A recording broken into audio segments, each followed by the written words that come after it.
Yo, what's up guys? C-Jax back with another video, and today I want to discuss something I think WWE should do ASAP. Now, obviously, I think last night's SmackDown episode was great. I thought it was very, very good. It was entertaining. It was fun. The stories were developing, and they also had a special element of like a special appearances and cameos from other wrestlers from other brands. We had Trick Williams show up in the stands. We had Rhea Ripley show up from Raw. We had Liv Morgan show up from Raw. Things like that make SmackDown, and it can also vice versa make Raw more interesting. Now, we saw in the last episode of Raw that, Cody Rhodes pulled up and he basically went face to face with Gunther, and on the next episode of Raw, which is taped, I think, because the WWE Raw roster, I think, is going to like England or something like that for a wrestling tour, so that's that. But the bottom line is that when you have these special cameos and special appearances, it makes for a more interesting story, and it makes for a more interesting show. Now, there's a few big reasons why I think WWE should do more crossovers from brand to brand, but I just want to start off with this example, right? So from last night, we had Nia Jax come out, she cut a garbage promo, right? And then Naomi came out and she cut a promo that was way better than Nia Jax. But the point is that the storyline of Nia Jax and Tiffany Stratton is getting boring and it's getting kind of repetitive.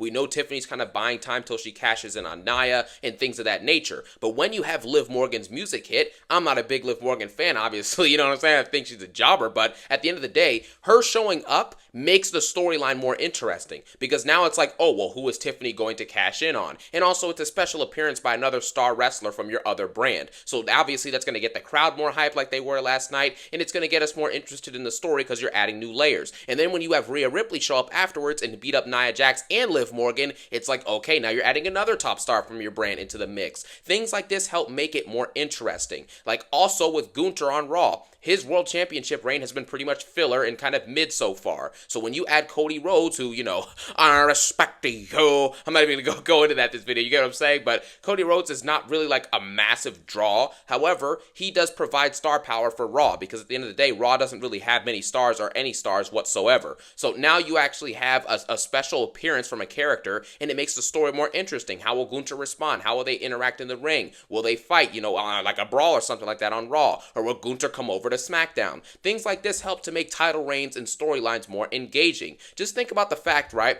Let's say you're watching an episode of Raw and the Bloodline invades for whatever reasons and beats the crap out of Jey Uso or beats the crap out of Sammy. Wouldn't it be kind of sick if Roman Reigns and Jimmy Uso pulled up and kind of backed him up in that moment? Just a surprise, just out of nowhere, just boom, the OTC music hits, boom, Jimmy's music hits, and they're just out there to try and help him fight against the Bloodline. You get what I'm saying? Things like this, these random appearances are necessary, because the fact is, and this is one of the big reasons I think they should start doing this, your roster's not as good as it used to be. Matter of fact, you can make the argument that your roster is garbage. You don't have a depth anymore to the point where you can have people stay on their respective brands. Like you had Cena, Orton, DX, Big Show, Jericho on Raw back in the late 2000s, you know what I'm saying? And then on SmackDown, you would have Taker and Batista and Mysterio and Edge and things. Like, you don't have a roster that deep anymore. You get it? It's like, you don't have it like that. You don't have superstars, or at least 5 to 10 superstars on each brand who can draw viewers, draw money, and also put on good matches and good segments pretty much week to week or every other week. You don't have talent like that. You have a specific set number of stars, so now it's time to have them interact with each other and cross over on different shows. Another reason this also helps is because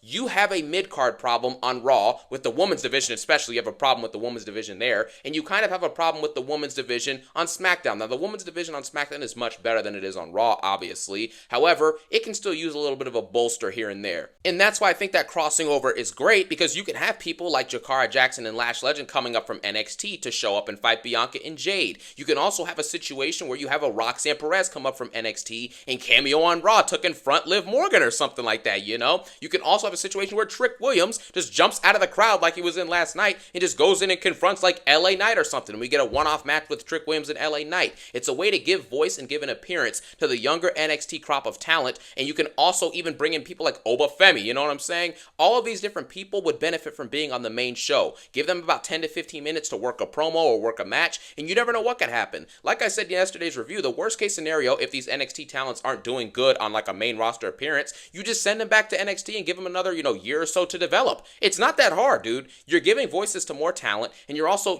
branching out. Kalani Jordan could easily come up to the main roster right now if she wanted to. All she would have to do is shoot backstage segments, and she would have to put on good matches, which we already know she's way more athletic than 95% of the wrestlers on the main brand, at least in the women's division, on like shows like Raw, for example, right? So that works. You also have some situations as well with the men's mid-card. Imagine LA Knight does an open challenge for the US title, and you just hear Trick Williams' music hit, or you hear Obafemi's music hit, or you hear Ethan Page's music hit. Obviously, these guys are not going to get massive pops. Well, Trick Williams probably will, because, he's really over. The crowd chants whoop that trick in pretty much every arena now, that he's in. But if you just have these other talents show up, like an Ethan Page or something like that, you're giving a new look at all these talent on a main roster level. And these people are going to put on good matches. LA Knight is a good wrestler. Trick Williams is a solid wrestler. He needs to improve a little bit and get more patched up, but he's solid. Wes Lee is good. Obafemi is good. All these people are actually good in the ring, and over time they can develop the other promo skills and other stuff needed to be superstars while actually working with main roster type talent that's elevating them. You see, this is all a process. And also, another reason why I think crossing over is good is obviously because of the viewership. Rhea Ripley showing up on SmackDown, if that's announced or whether it's not announced, is going to cause more eyeballs to go to SmackDown. Roman Reigns, Randy Orton, and all the other stars on SmackDown are going to be great for what they are, right? And obviously, the real needle movers, right? Like Roman Reigns, the Bloodline, Randy Orton. These are the people who are going to drive, the bolster of your viewership and all that stuff. Those people are going to always do great. However, when you're adding in Rhea Ripley, you're elevating the women's division. And just like vice versa on Raw, because Raw sucks right now, with a 2-hour show, they have no idea how to book it and balance it and make it interesting and engaging. And obviously, we saw from SmackDown last night, they don't really have that problem. Now, SmackDown has a problem being consistently good and being engaging and important, but that's just a problem with every WWE show at this point, except for NXT really at this point, right? So now you have Raw, who's struggling and doesn't really know how to balance the 2-hour stuff. What if you have Roman go over to Raw for a night? What if you have Cody go over to Raw for a night? What if you have Orton go over, KO? You know what I'm saying? Jimmy Uso. You have different talent. Jade and Bianca go over to Raw and help elevate the women's tag division. You also could have a situation where you have other mid-carders on SmackDown like Bayley. Bayley's not doing crap right now on SmackDown. Throw her over to Raw, give Raw at least some type of, oomph in the women's division, give them some type of power increase, and then that actually helps them out. Nia Jax showing up and confronting Liv Morgan on Raw helps them out. All of this stuff works together and coincides to give you a better product, because at the very least, even if things are boring, it gets unboring real quickly because you have cameos. It's kind of like in Marvel and DC, Tom Holland's Spider-Man, like Far From Home and Homecoming, in my opinion, are garbage. However, in No Way Home, if you add in special and amazing cameos like Andrew and Toby, all of a sudden the story is better and the writing is stronger, and it's a more interesting and more engaging product that more people are going to put their eyeballs on. It's very simple stuff, and we need to start waking up and seeing how amazing this stuff is, man. It's great. The power of crossovers is great, and it's wrestling. It's a week-to-week show. These wrestlers don't even wrestle anymore, by the way. You know what I'm saying? Like, Rhea Ripley hasn't wrestled on live TV in 9 months. Damian Priest barely wrestles on Raw. Drew McIntyre barely wrestles on Raw. Roman Reigns doesn't wrestle on TV at all anymore. Randy Orton wrestles like maybe one match a month on TV, etc. Why in the world are these people not showing up on other shows? You know what I'm saying? If you're not going to wrestle and you're barely going to cut promos, you might as well just show up on the other show and do twice the work.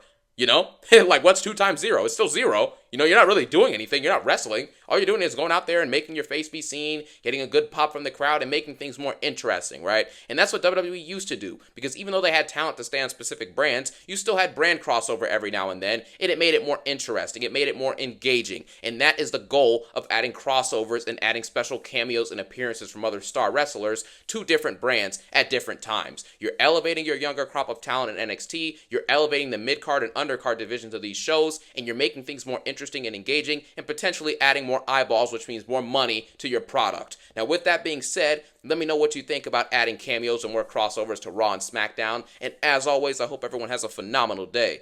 Peace out.